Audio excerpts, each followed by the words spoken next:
Welcome to the CEO Project Podcast, where Jim Schlexer, author of the best-selling book, Great CEOs Are Lazy, and the founder of the CEO Project, provides ideas and tools to help CEOs of mid to large-sized companies grow and optimize their businesses. Now, let's get started with the show.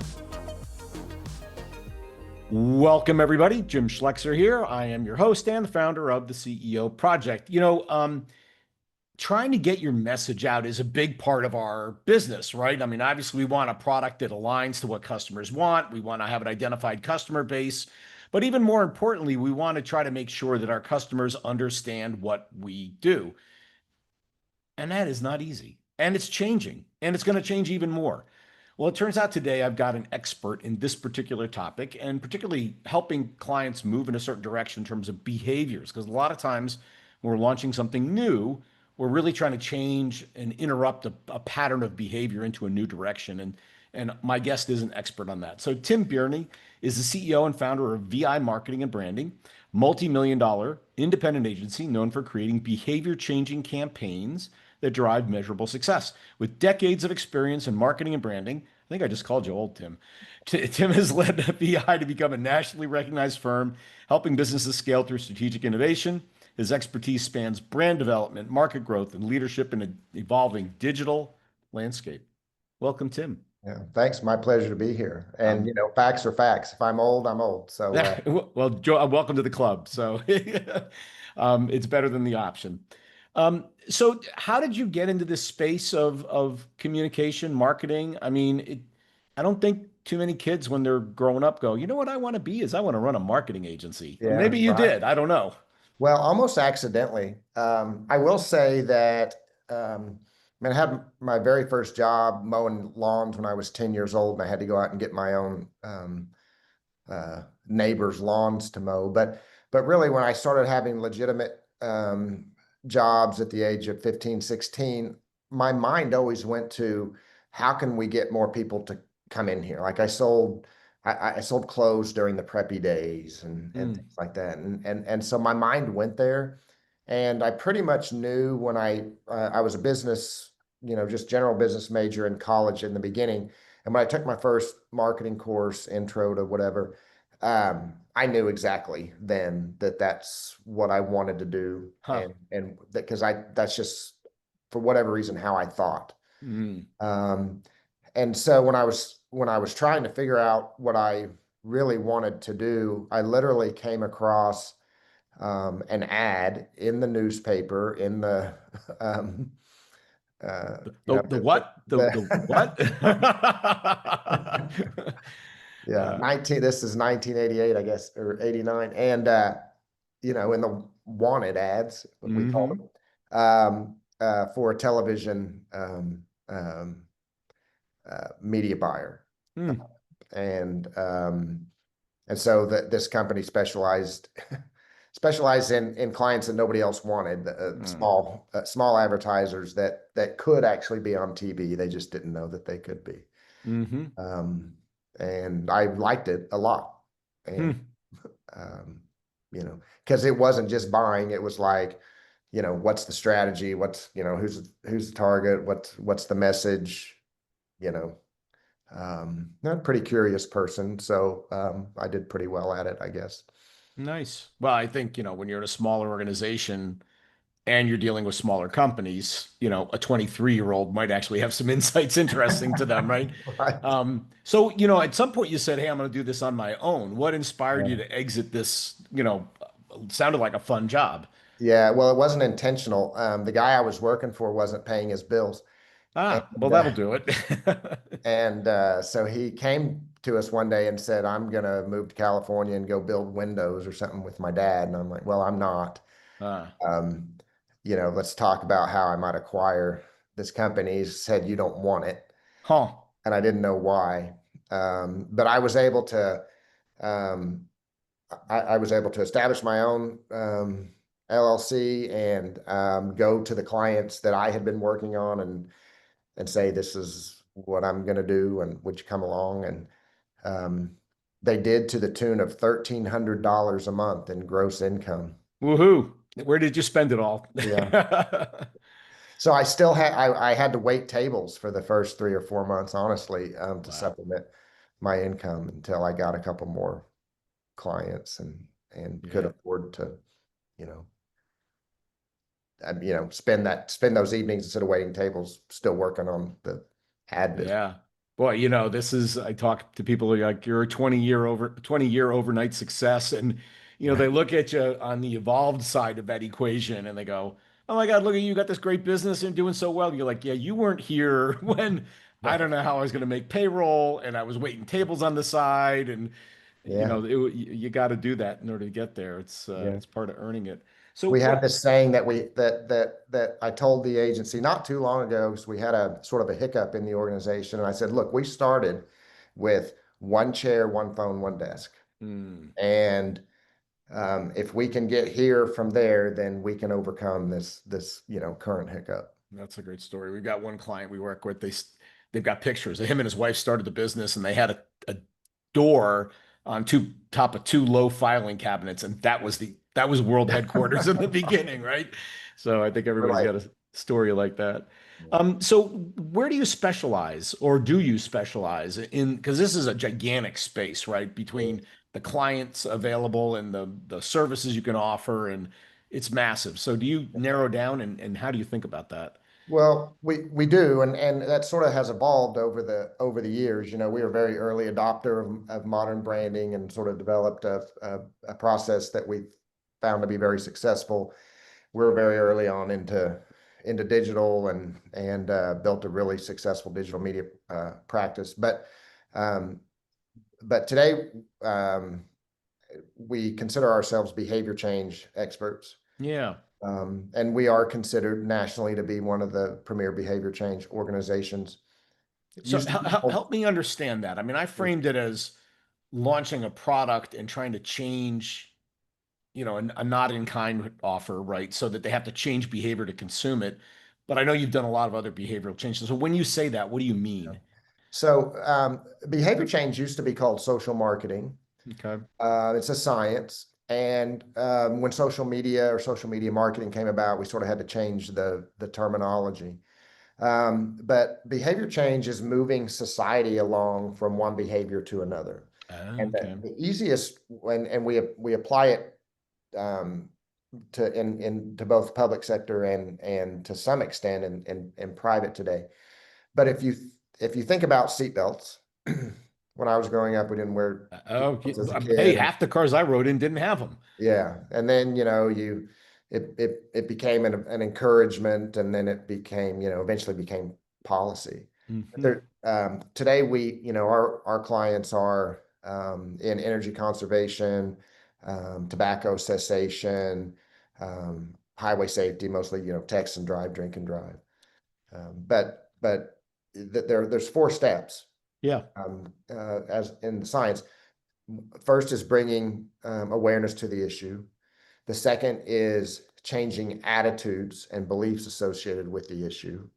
Third is changing behaviors associated with the issue.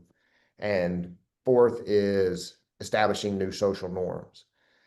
Uh, So run me through like a case study where you went yeah, through all four of those stages. sure, sure. I'm gonna give you an old one for now, and then we can come forward. But we launched at one point in time what was considered the most successful recycling program in the history of, I think it was Waste Management was the vendor for a city in Hmm. Oklahoma. Okay. And um, and so you have to bring awareness to the fact that one, you're going to be able to do it, but what the benefits are. Um, two, the attitudes and beliefs. So that would be like if you don't recycle this, it's going to end up in a landfill and it's going to take 100 Yeah. years For or more, forever, essentially, right? Yeah. Hmm. and or end up in the ocean, which causes these other issues, right? Hmm. Um, and so you put messages out. In this instance, we actually had some data that said that upward pressure from younger members of the family was Hmm. actually a way to make this happen. Like, hey, I learned at school, at the library, whatever, that these plastic bottles that we're throwing away are bad. So mom, dad, why don't we do this? And so, so that was a little bit different approach for us.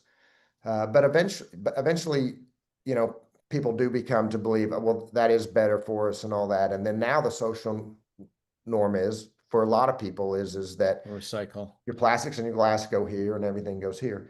The challenge is, Jim, is that not everybody's at the same place. It's not like everybody needs awareness and then needs a belief or attitude change and then needs a behavior change. And so you have to market to people at different levels of behavior change in a different manner. And And so you have to do all four at the same time. at least the first three. Yeah. And a lot of times, at least historically, not as much today in consumer marketing, but historically, number four leads to policy change. Oh, interesting. Sure. So we have policy change on seatbelts. We have policy change on open container. We don't yet have policy change on smoking with children in the car, Mm, and some things like that. We interesting. Boy, you need to open a lobbying organization. Uh, fifth pillar of social change, right? you couldn't pay me to engage. Okay. Well, I live outside of DC and I totally understand that. Not a So, chance. bring us to, so are most of your clients then government agencies and, NGOs, people trying to create social change, or are there, A fair amount of them are, but there's I think you might consider utilities sometimes to be mm, quasi. I mean, it's at least a regulated yep. environment. Well, So and, we and have, and I realize most of their efforts, because they don't want to build more power plants, because that's really expensive, is yeah, conserve energy so they don't have to build a new power plant, is a right, lot of their marketing effort. yeah, Uh, and water and recycling on top of that. yep. But today we are, we're taking so this is our position as to get back to the very beginning. This is our position as an agency, is that this is what we do, and our people, speak at conferences and present case studies all over the country about this. But we are also attempting to apply this in private organizations. So I don't have an electric vehicle manufacturer as a client today, but we would be very appropriate for something like that. Yeah. We would be very appropriate for emerging technologies or emerging organizations. We still take this same thought process to like tourism, Mm, but it's sort of a micro level. And I'm in Oklahoma, and yep. even somebody visiting Oklahoma for tourism might be considered a behavior change. Um, you know, I love the beaches. you know, right, right. They're surrounded by forests. Yeah, exactly. Uh, Um, you know but what? but The we other thing apply that this. strikes me is this is applicable to CEOs that are thinking about cultural change in their organizations as well. Exactly the same model would be applicable. Understand that the current approach culture is not working, you know, Yeah, show the benefit of shift, change behavior, lock it in as a social norm. That feels like a awesome like culture change model as well to yeah, me. I agree. And so we actually, I mean, our minds think that way, so it's Mhm. probably easier for us. But we actually do that same work. We have an external organization that surveys our personnel a couple times a year, and Mhm. then we're able to see a trend or something and dig down deeper into it through a micro survey or whatever, and then attack that the same way we would with tobacco cessation per se, with Mhm. either secondhand smoke, um, or smoking in public, or exposing hospitality workers because they, work in a bar or restaurant that allows it. Um, So it does become sort of a micro issue. You uncover what needs the most help, or where can we have the biggest tipping point, and then focus on that. Now, do you end up with a crunchy core that is relentless in holding on to their beliefs? Like I'm thinking smoking, right? If you don't know you shouldn't be smoking with other Yeah, people and it's bad for you, then you've been living under a rock for 40 years. But yet there's people that choose to, and yeah. I'm sure they They're, strongly they're, believe that it's their right and they're not going to they're change. liberty. Yeah, right. Like, don't tell me what to do, Yeah, government or whomever shouldn't tell me what it is that I should do. right. That's as best as we can tell, somewhere between 10 and 12% of the population. Okay. But We've below been where able, we are now, then we're not yeah, there yet. no, but as a country, no. In Oklahoma, we've gone from about 28% down to around 15 point Okay. something Okay. percent. So we haven't cut it in half, but close. And I'm using round numbers, so whoever fact Hmm. checks me, please. Yeah. Um, They'll get beat up in the comments. No, I'm kidding. but this is something I'm passionate about, and so I will do social media posts or repost my clients' statements and all that. And there's actually been organized attacks, from vape shop owners or whatever. You can tell when it happens because there's 80 of them that hit me right away, Hmm. and they don't even really understand their product. I mean, vapes are aerosol. People are like, Yeah. aerosol? What are you talking about? We're not hairspray. No, you're not. But Yeah. um, but yeah, there's people that don't want people telling them what to do, and people that say I've smoked my whole life and I'm fine, and you know, okay, But I mean, we know heart disease, diabetes, emphysema, lung cancer. Yeah. It's the cigarettes are the only product that, when used as directed, will kill you. Yeah. Right. And I think, you just go into the rights thing, you go, you have the right to do anything you want as long as it doesn't impinge on my ability to do what I want. And when you smoke around me, I have a right to clean air too. So there's an issue. What are sort of the more smoking's been around for a long time. What are some of the more modern shifts that you've been working on that people might find interesting? Yeah. So, um, water conservation is sort of in and out of the news or the public awareness, and it depends on what part of the country Yeah, I you're was in. gonna say Right this now, is a Western issue, man. yeah, and right now there's it's raining everywhere. It has been, Yeah. um, but that is an issue, and teaching people to um, uh, not run their shower for 5 minutes to get it warm. Um, uh, before, or and if they do, to save that, to make sure that their sprinklers are set and not watering the street, uh, if you will, Hmm. to when to run, your appliances, which is sort of an energy thing and all that. But we had a couple years old anyway, campaign for Colorado Springs where we saved 7 billion gallons of water in one season. Wow. And Wow. so that is just like, remember I said it's just bringing awareness to an issue, making people understand the issue. It's not foreign, but it's not top of mind. Nobody gets up every day and says, how can I save water? Hmm. But when we remind them, fill your dishwasher full, don't run your water while you're brushing your teeth, turn it off. Uh, it all adds up. And obviously, in places where there's scarcity, it's easier. Um, but people need reminder about.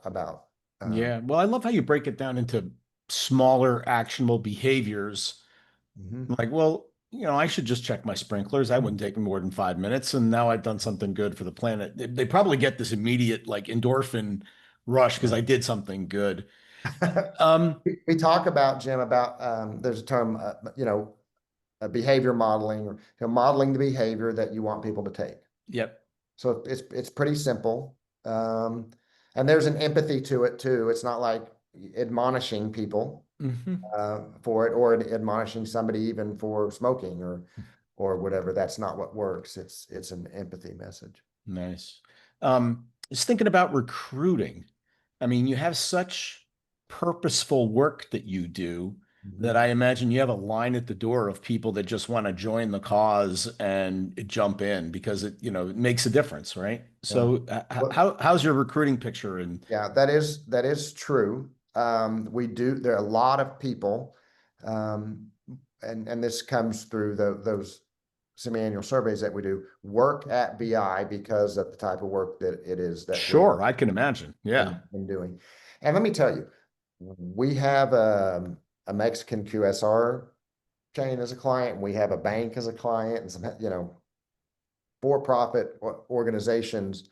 Um, um, if we didn't, Doge might be shutting us down, right now, or be, and that's not a political statement. That's just, there's federal funding for some of these things that we do. Well, I was going to go there. I mean, if you've Yeah, got a lot of, NGO and federal, yeah, interest, that could be a, a well that's not pumping the way it used to, right? yep, for sure. Yeah. But I would say probably half of our staff would say I work at BI because of we do work that benefits the community, Yeah, that's great. especially the Gen Zers that work here. But that's not to discount anybody else. Yeah, no, I totally get that. When a for-profit hires you, what kind of work do they ask you to do? I get sort of the social change things. Now I'm running you mentioned a bank. Yeah. What does a bank ask you to do? Making money. Well, yeah, that's my point. Um, Social changes, bring your money to us, please. yeah. So we have done a lot of brand positioning work, a lot of brand strategy work, and can speak to that very well. When you layer a little bit different perspective about behavior change on top of that, it's what sort of makes us unique and gives us a little bit of a different pitch or a different proposition that we provide.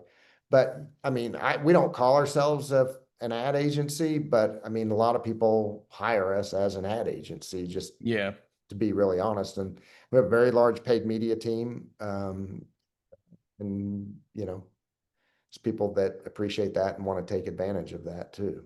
yeah.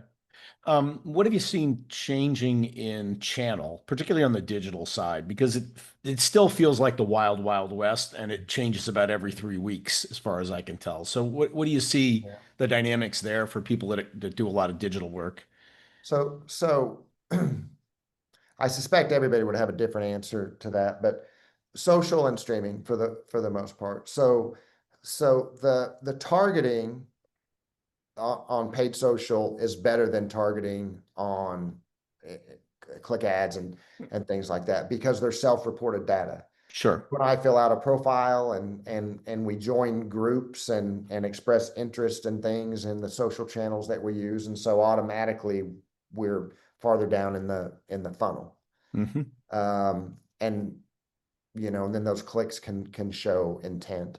That depending on which streaming service it is that we're talking about, can filter down to the commercials that you're shown, through streaming channels.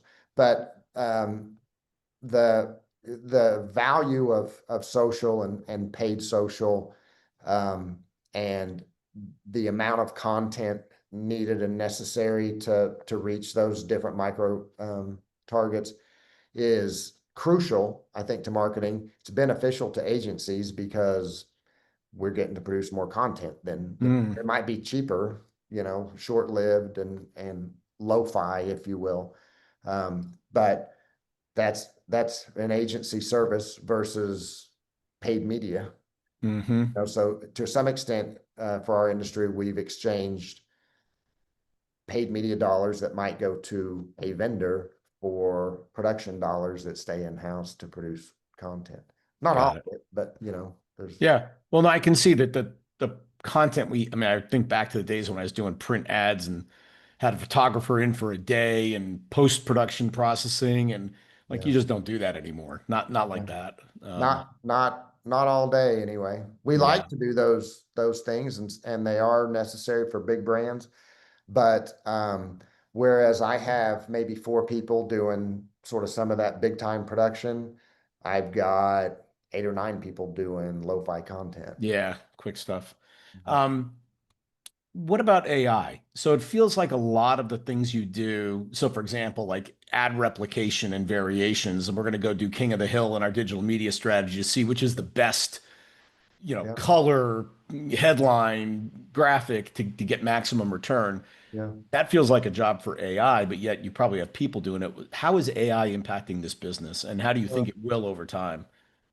So it is to some extent. Now, a lot of digital tools have had some AI built into them Okay. already. Um, Performance Max, on Google is, sort of was already doing that for us. Which image versus which headline versus Mhm. which channel, Yep. and it continues to get better. Um, the, uh, there are things that AI can do. There's, AI, it probably still can't understand tone and things like that, but it certainly can quicken what we're doing or Hmm. give us a head start to what we're doing. In some instances, it can give you an 80% head start to what it is that you're doing.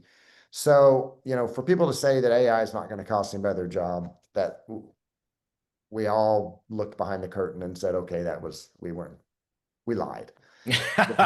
You We screwed up. You trusted us. we bought into that, and we said, okay, and then there was that, it's not going to cost people their jobs, only people that don't use AI their jobs. I just don't think that's true either. I do think that it's, but the way I look at it is that we're going to be able to do more work per FTE Hmm. than we have been able to, and hopefully better work. Um, we have an exercise right now where we are trying to decide which tools it is that we're going to go all in on. Hmm. We're going to recommend or demand that our people use, um, and revise the policy and all that. Hmm. And it is just it's it's the biggest thing. It's bigger than the internet and email and all that. I mean, that shifted our business, but it shifted revenues from us to us. Hmm. This is going to cost us revenue streams, and it creates boutique industries and all that we're now partnering with and sharing dollars with and all that. But the good side of it is that now we know where to attribute success to, where to attribute sales to, um, what's working and what's not in real time. And so we can do a better job. So yeah, at some point in time, you have to accept, reality, and this is reality, and we're dealing with it. Yeah. The way I look at it is I'm always trying to grow, and I Hmm. can probably grow my client base without really growing my employee base. Right. Well, I mean, you just made the human augmentation argument, right? That one will be able to do what two used to be able to do, Yeah. which pushes your point of constraint to client acquisition, right? So I've got to go double my number of clients to keep my team in place if I want to do that, right? Given what AI is going to do. So, Yeah. It's um, That's just the way that it is. it is, finally, some of the Fortune 500 CEOs said exactly what you said. Actually, people are going to lose their job over AI. It's just you just do the math. There's no option here, because it's If not they don't, you're probably not very well bought into AI. well, and your competitors will, and they're going to put you out of business. So Yeah. you have no choice really. Well, Tim, this was great. What should I have asked that I didn't ask you? Oh boy. Uh, I don't know. I was prepared to talk about a whole lot of things. Um, the one thing on leadership, you quoted Bill Gates Hmm. or your book In, summary in my quote. book, yeah, yeah. Yeah. He had another quote Hmm. that I never forget, which is that most people overestimate what they can do in a year and underestimate what they can do in 10 years or something like that. Yeah, that sounds about right. Yeah, yep. And I think the same is true of leaders if we want to talk about growing leaders or building leaders, is that most people I think overestimate the kind of leader they are today, but they underestimate the leader that they can be. Hmm. And if we're talking about CEOs, CEO project, I think that's our job is to build leaders. Yep. Whether we're building our replacement or building people to help us run a larger organization.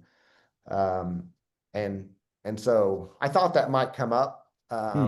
And so I was sort of prepared to talk about that. And No, I'm a big fan of that. I tell CEOs like a part of our job is to build organizational capacity, which is to say build our people. That and in fact, even more, we had a client we worked with for a long time, and he said, companies don't grow, people do. So you want to grow your company, grow your people. That's how you yeah, do it. And right. and so I'm fully aligned with your comment there. Absolutely. One thing I've learned is is that no matter what our position is we can't stop managing. Hmm. And I have hired some very good people and I feel like even trained them. Maybe I was in that position before or whatever, and expectations, we worked together a lot. And I thought, great, we got it, do it. And I go over and attack something else and come back 6 months later and because I hadn't continued to manage this and it's gone to hell. Yeah. Uh, Well, we talk about that of you go in, fix the problem, and you deploy processes and people to try to make it permanent. And then yeah. that allows you to pull out and hope to heck it sticks. So, hey, so this is great. I mean, I love your theoretical base on all of your work because that's rare in this industry. Most people are like, we do stuff and it's creative and blah. But you've got a really nice theoretical base, which I think people will probably appreciate. If somebody wanted to work with your firm or just chat with you, what would be the best way to get a hold of you, Yeah, Tim? sure. So vimarketingandbranding.com or the vibrand.com is on, it's our website and it's also our social handles. Um, my name is Tim Berney, which is Berney, and I'm on LinkedIn too, and I like to, bounce stuff back and forth or whatever. So be great to engage with anybody. Awesome. Well, thank you so much for taking the time with us today. I really I, I'm appreciate it. really, I really enjoy following you, Jim, and Well, and I've listened to a lot of your podcasts, especially lately, to make sure that I was, you know, prepared to, for whatever might come my way. But yeah, I'm a big fan, so it's well, an honor for me to be here. thank you. We're forming a fan club, so you can join when we get it going. Thanks for joining us today, Tim. I really appreciate it. And everybody else who joined us, we'll see you next time on the CEO My Project pleasure. Podcast. Thank you. Thanks for listening to the CEO Project Podcast. We'll see you next time. Be sure to subscribe to get all the future episodes and check out our website, www.theceoproject.com.